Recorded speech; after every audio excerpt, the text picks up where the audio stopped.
C'est le rituel de tous les matins? Voilà, c'est ça. On fait ça donc 2 fois par jour, on va leur donner des céréales, matin et soir, et après du foin.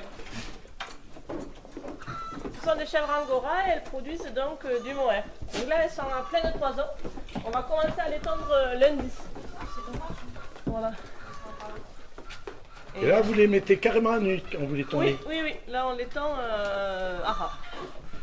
Et vous les tondez combien de fois par an? On les tond 2 fois par an, tous les 6 mois. Une fois en février et une fois en août. Voilà, donc là, on va attaquer la tonte du mois d'août. Et chaque animal que vous tondez demande un certain temps, c'est très rapide, comment ça se passe? Alors, voilà, pour donner un ordre d'idée, voilà, tondre un mouton, ça va prendre 1 à 2 minutes. Tondre une chèvre angora, ça va prendre 6-7 minutes. Donc c'est beaucoup plus long. Ça, je parle pour un professionnel. C'est moi qui tonde, c'est encore un peu plus long. Donc moi, je mets une petite dizaine de... Non!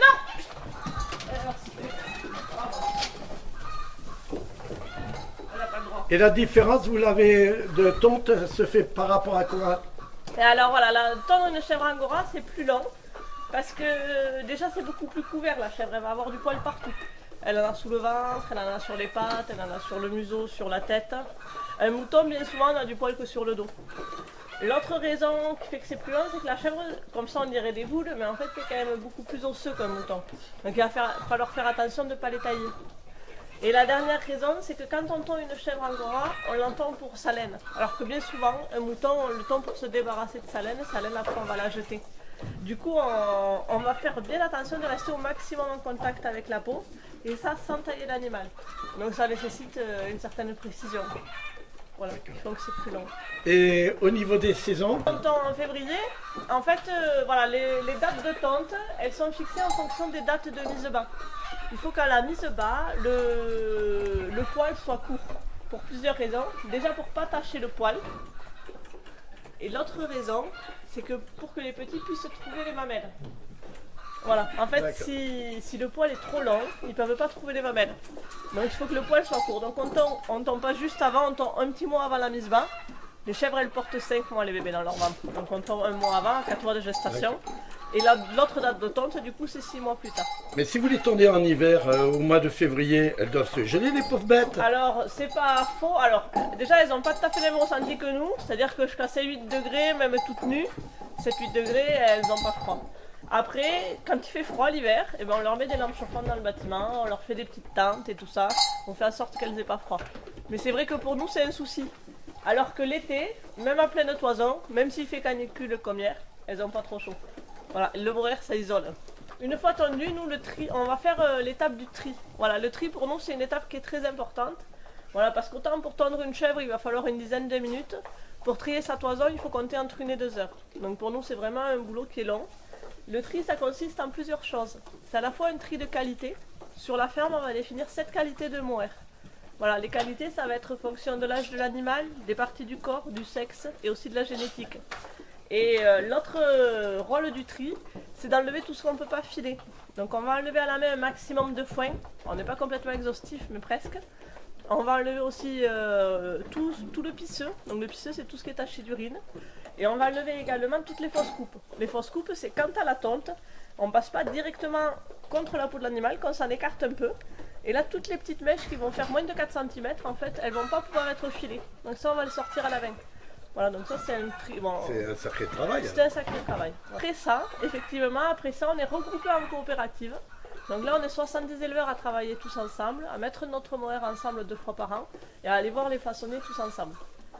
Voilà. Et ça se passe dans quelle région? Alors le siège de la coopérative, il est à Castres, dans le Tarn.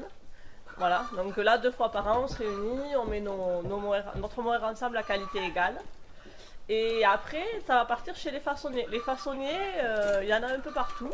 Voilà, on va dire le façonnier le plus loin, c'est tout ce qui est lavage, filage. Aujourd'hui, on le fait faire en Italie.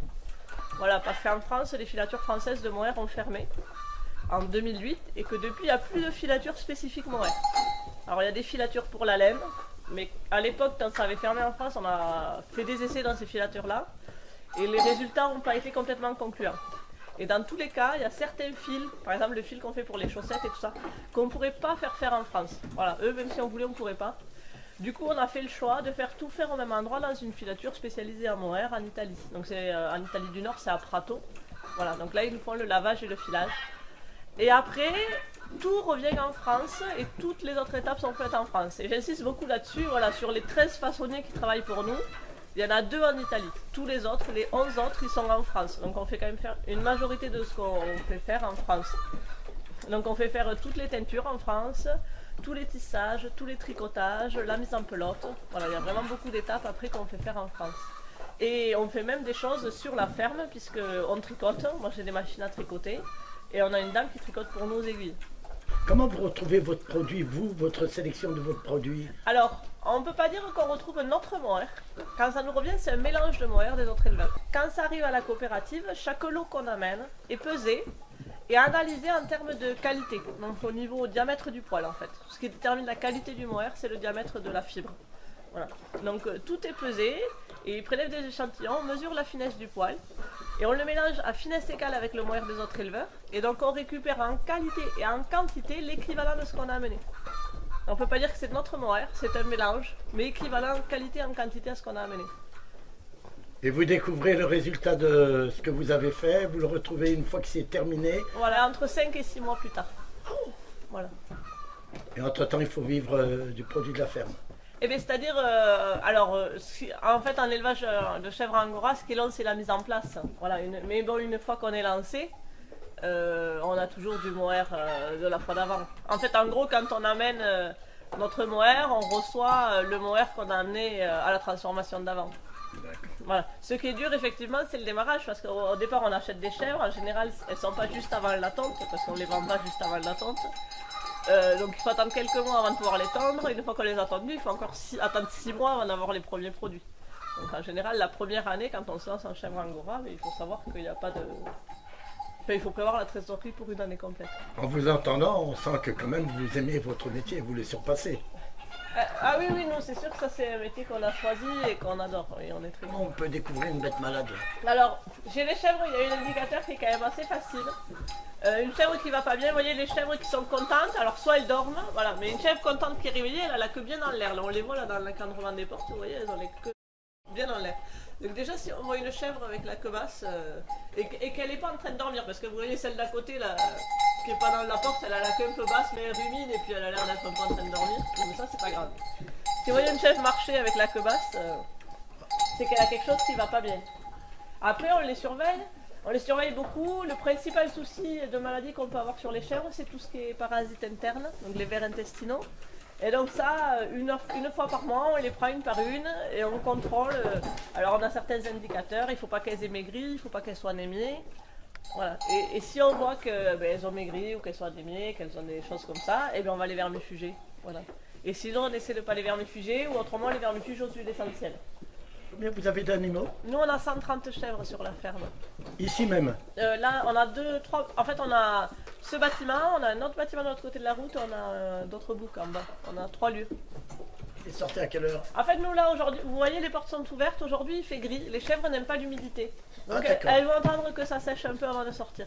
Mais moi en fait là les portes sont ouvertes, elles peuvent partir quand elles veulent. Sous un temps pluvieux, elles ne sortent pas? Non, alors à part des fois s'il pleut plusieurs jours d'affilée, au bout de 4 jours elles vont sortir.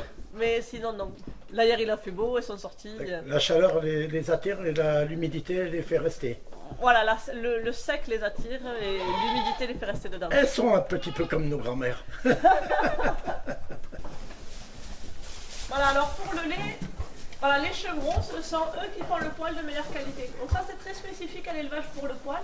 On va garder tous nos animaux, les mâles comme les femelles, de leur naissance jusqu'à leur mort.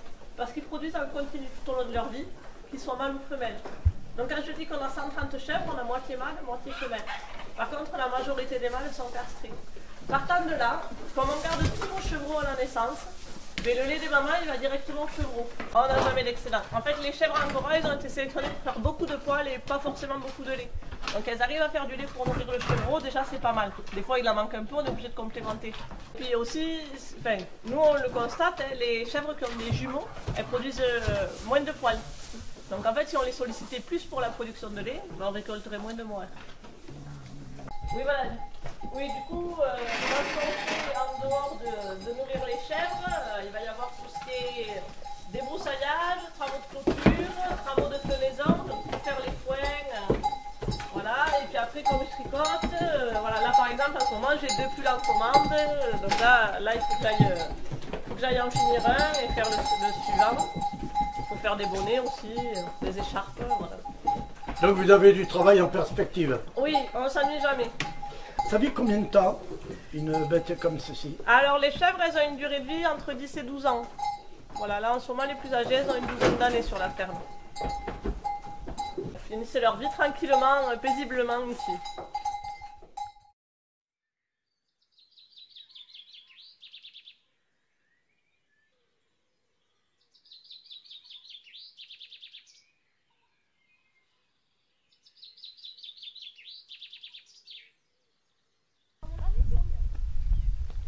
Voilà, normalement c'est ça la 10e tonte, 11e tonte.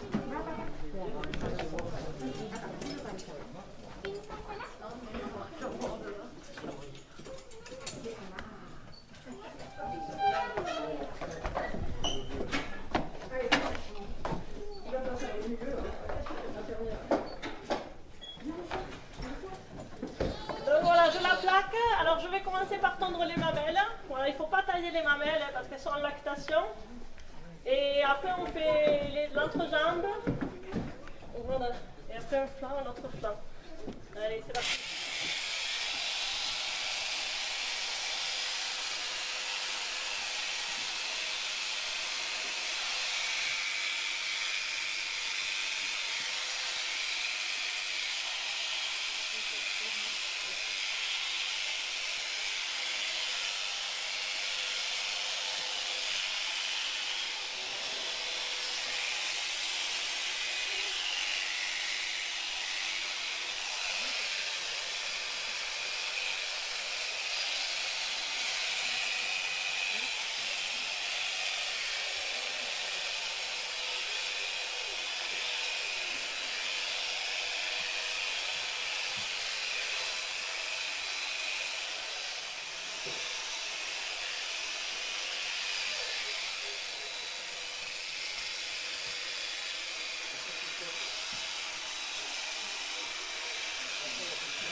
Voilà. Donc là, on a fait une petite moitié de chèvre avec une moitié du ventre et un flanc. Voilà. Oui, quand je tombe, j'entends pas du tout si vous avez des questions ou pas. Du coup, il faut les garder pour après. Voilà, donc là, je vais la relever, je vais faire l'autre moitié du ventre, l'autre flanc. Là, on dirait qu'elle bouge pas. Voilà, alors elle bouge pas. Moi, j'ai mon pied sous son épaule, elle peut pas se relever. Voilà, donc si j'enlève le pied, elle s'en va quand même. Voilà, elle est bloquée. Mais bon, après, ça lui fait pas mal non plus, parce que sinon, elle gigoterait un peu plus que ça. Ça leur fait du bien d'avoir toute cette laine en moins. Ah, ben après, à cette saison-ci, on peut penser que oui. Ne serait-ce que parce qu'elles ont des poux et que ça va éliminer les poux. Alors, c'est pas les mêmes poux que nous, hein, je vous rassure, on peut pas les attraper. C'est des poux qui se nourrissent uniquement de mohair. Voilà, elle en a quelques-uns. Tout à l'heure, la première fois qu'on l'a tendue, elle a fait tout le bord du quai là, en se grattant des deux côtés. Voilà, ça va leur permettre d'éliminer ces petits parasites. Et puis c'est vrai que là, quand il fait très chaud, bon, ça les soulage un peu. Même si le mohair isole et qu'on ne les voit pas trop souffrir de la chaleur. Voilà. Oh, c'est dur, c'est dur. De l'autre côté, Biquette.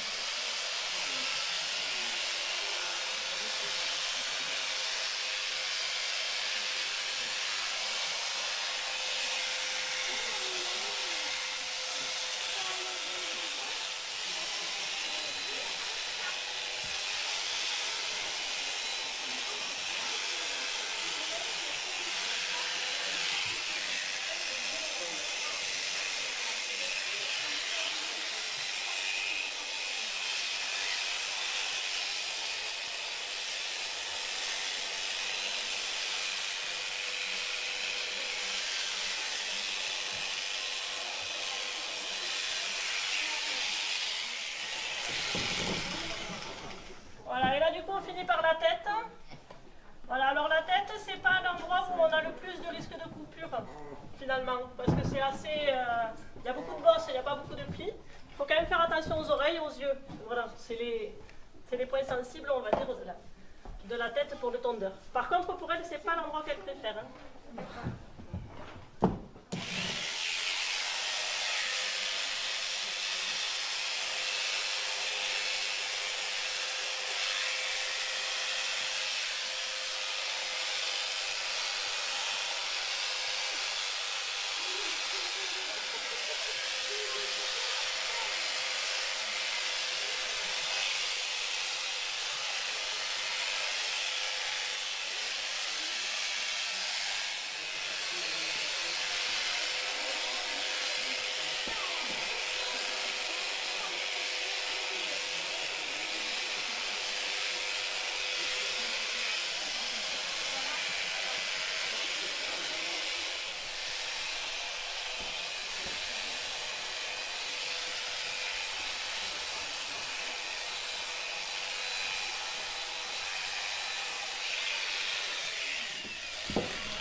Et voilà, une chèvre toute nue.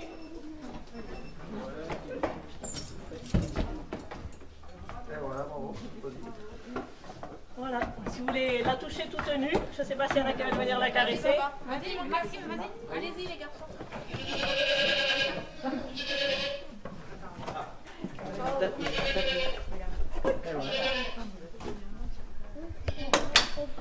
Voilà.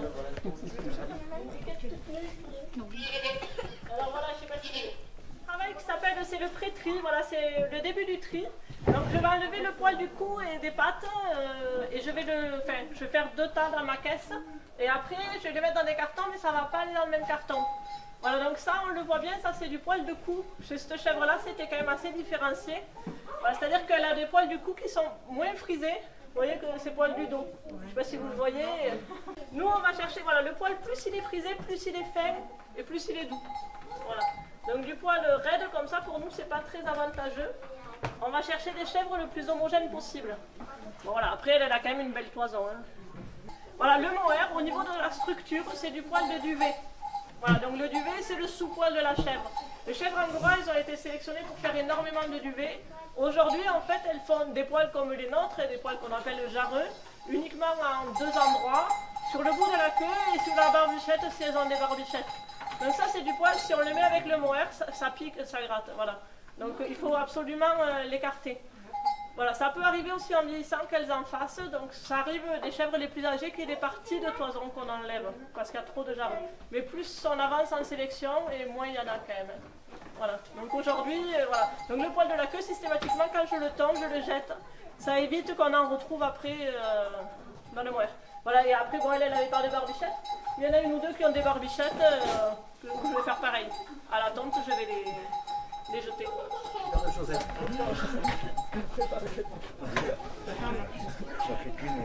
Alors. C'est digital. Oui, voilà, c'est la modernité, vous avez vu. Voilà, donc on est pile à 2 kilos. Ah, bah. Voilà. Le long, c'est pour ça. Voilà, donc le mohair, c'est le poil de la chèvre angora. Et le cachemire, c'est le poil de la chèvre cachemire. Voilà. Et la laine, c'est le poil du mouton. On confond souvent mohair et laine ou mohair et mérinos. En fait, le mérinos, c'est un type de laine, alors que le mohair est vraiment le poil de la chèvre angora. Au niveau de la résistance, Au niveau de la résistance, c'est quand même une fibre qui est très résistante. Nous, on l'utilise très bien pour les chaussettes où on va y mêler un peu de polyamide dedans. C'est des chaussettes qu'on va pouvoir utiliser très bien pour faire de la randonnée. Elles sont à peu près 4 fois plus résistantes que des chaussettes de tennis classiques. Voilà, la principale caractéristique du mohair, c'est d'être 2 fois plus chaud que la laine pour le même poids. Donc on a toujours une sensation avec le mohair de légèreté et de chaleur, ce qui est très agréable. En même temps, c'est très respirant, donc on n'y transpire pas dedans. Ça peut absorber 30% de son poids en eau sans paraître mouillé. Et ça ne retient pas les odeurs. Voilà, donc c'est les principales caractéristiques de la fibre mohair. Le mohair, c'est une fibre de très haute qualité. Voilà, qui va après, au niveau coût, pouvoir avoir un coût intermédiaire un peu entre la laine et le cachemire. est-ce que vous vous exportez? Alors, nous, on a un système en France, et ça c'est quand même assez particulier à la France, où les éleveurs, ils ont décidé en 83, quand ils ont amené leurs premières chèvres angora en France, parce qu'avant il n'y en avait pas sur le territoire français, à vendre eux-mêmes leurs produits. Donc en France, les éleveurs, ils sont en vente directe. Voilà, tous les éleveurs de France. Donc si vous achetez du mohair dans une grande surface, vous êtes sûr d'une chose, c'est qu'il n'est pas produit en France. Voilà. Pour acheter du mohair produit en France, il faut acheter directement chez l'éleveur, ou dans des magasins de producteurs, ou aussi à certains sites internet de producteurs. Voilà. Voilà. Et du coup, est-ce qu'on exporte? Alors, on a des clients étrangers. Moi, du coup, souvent, c'est des vacanciers qui viennent ici l'été. Et après, ils recommandent depuis chez eux. Donc, je fais des colis pour l'Allemagne, la Belgique, la Hollande. Des fois, les États-Unis, ça m'est arrivé aussi. On fait de la publicité l'été quand il y a des touristes en Ariège. Voilà. On a un site internet où on a quand même pas mal de visiteurs. On a un Facebook. Et après, on fait de la publicité au niveau des gîtes et des offices de tourisme de la région. Au début, l'idée est venue d'avoir une ferme avec des chèvres parce qu'on aimait beaucoup ces animaux-là. Et puis, en fait, après, on a trouvé Marco et Nicole, en fait, qui cherchaient des repreneurs. Et bon, après, moi, je tricotais déjà, j'avais déjà une machine à tricoter. Et du coup, on s'est dit, bon, mais là, si on se lance pas, il y a les chèvres, en plus, il y a le tricot. Voilà. Donc, du coup, on en est venu là comme ça.